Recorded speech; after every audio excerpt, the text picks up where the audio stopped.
आर्यन और जियोब ने रिसेंटली एक कॉन्सर्ट अटेंड किया और उसे लेकर काफी सारे फैंस उन्हें हेट करने लगे, उनके बारे में बैड कमेंट्स कर रहे हैं। आर्यन और जियोब ने अमेरिकन सिंगर अशर और क्रिस ब्राउन का कॉन्सर्ट अटेंड किया और ये दोनों ही ऐसे सिंगर हैं जिनका पास काफी प्रॉब्लमेटिक रहा है और उनसे रिलेटेड बहुत सारी कंट्रोवर्सीज भी सामने आई हैं। और जैसे ही फैंस ने बीटीएस मेंबर्स आर्यन और जियोब को उनके कॉन्सर्ट में देखा तो दोनों ही मेंबर्स से रिलेटेड हेट फैलाना शुरू कर दिया। एक्चुअली जो क्रिस ब्राउन सिंगर है उस पर बहुत ही सीरियस एलिगेशंस लगे थे, वो भी प्रूफ के साथ कि उसने फरवरी 8, 2009 में अपनी गर्लफ्रेंड रिहाना, जो कि एक फेमस सिंगर है, उनको फिजिकली असॉल्ट किया था और उसने यही सेम चीज और भी काफी लड़कियों के साथ की थी और उस पर और भी बहुत सारे सीरियस एलिगेशंस लगे थे, जिसकी वजह से 15 साल जेल में भी रहकर आया है। और उस कॉन्सर्ट में जो दूसरा सिंगर अशर है उससे रिलेटेड भी काफी प्रॉब्लमेटिक चीजें सामने आई हैं, उस पर भी अपने कॉन्सर्ट में गलत चीजें करने के सीरियस एलिगेशंस लगे हुए हैं। तो इस वजह से फैंस आर्यन और जियो पर हेट कमेंट्स कर रहे हैं कि उन्हें इस कॉन्सर्ट को अटेंड नहीं करना चाहिए था और फैंस इस सब पर अपने डिफरेंट ओपिनियंस दे रहे हैं कि आर्यन और जियो को ऐसा कॉन्सर्ट नहीं अटेंड करना चाहिए था क्योंकि क्रिस ब्राउन का बिहेवियर वुमेन्स के साथ बहुत ही गलत रहा है और बीटीएस आर्मीज का फैंडम 90% वुमेन्स का है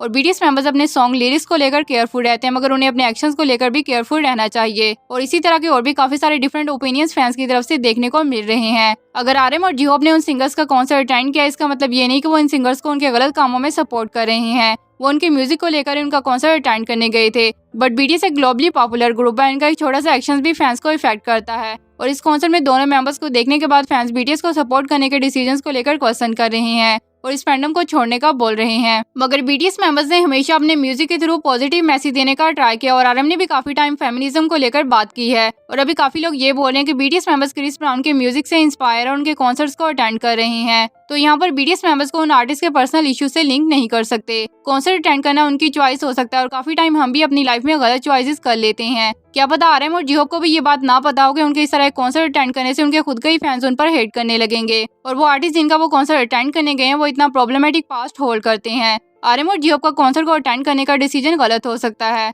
मगर इसका मतलब ये नहीं कि वो भी इन गलत कामों में दूसरे आर्टिस्ट को सपोर्ट करते हैं। और सिर्फ बीटीएस ने नहीं बल्कि और भी के-पॉप आर्टिस्ट ने क्रिस ब्राउन के पास में कॉन्सर्ट अटेंड किया और उनके साथ काम भी किया है और जंगकुक ने भी एक सॉन्ग स्टैंडिंग नेक्स्ट यू में अशर के साथ कोलैब किया है। तो बीटीएस मेंबर्स इन सिंगर्स के म्यूजिक से इंस्पायर हो सकते हैं, मगर इसका मतलब ये नहीं कि वो उन लोगों के गलत कामों को भी प्रमोट कर रहे हैं या उनके गलत कामों से भी इंस्पायर्ड हैं। और रही बात कॉन्सर्ट अटेंड करने की, तो ये दोनों मेंबर्स का गलत डिसीजन हो सकता है, मगर इस पर हम ये नहीं बोल सकते कि दोनों ही मेंबर्स बहुत गलत हैं और पास में हुई मिस्टेक से उन्होंने काफी चीजें लर्न की और मेंबर्स ने बताया कि वो चीजों को और अपने डिसीजंस को इम्प्रूव करने का ट्राई कर रहे हैं। आई होप वो इस कॉन्सर्ट अटेंड करने को लेकर भी बात करें क्योंकि इस पर काफी फैंस बहुत ही ज्यादा डिसअपॉइंट हुए हैं और दोनों मेंबर्स को हेट करें। कुछ डिसीजन और कुछ चॉइसेस गलत हो सकती हैं, मगर इसका मतलब ये नहीं कि बीटीएस मेंबर्स भी इन रॉन्ग एक्शंस को सपोर्ट कर रहे हैं। और आई होप वो फ्यूचर में अपने डिसीजंस को लेकर और भी ज्यादा केयरफुल रहें ताकि फैंस और मेंबर्स के दरमियान चीजों को लेकर मिसअंडरस्टैंडिंग और डिसअपॉइंटमेंट ना हो, ताकि इन सबसे रिलेटेड फैंस और बीटीएस मेंबर्स को भी दूसरी चीजें इफेक्ट ना करें।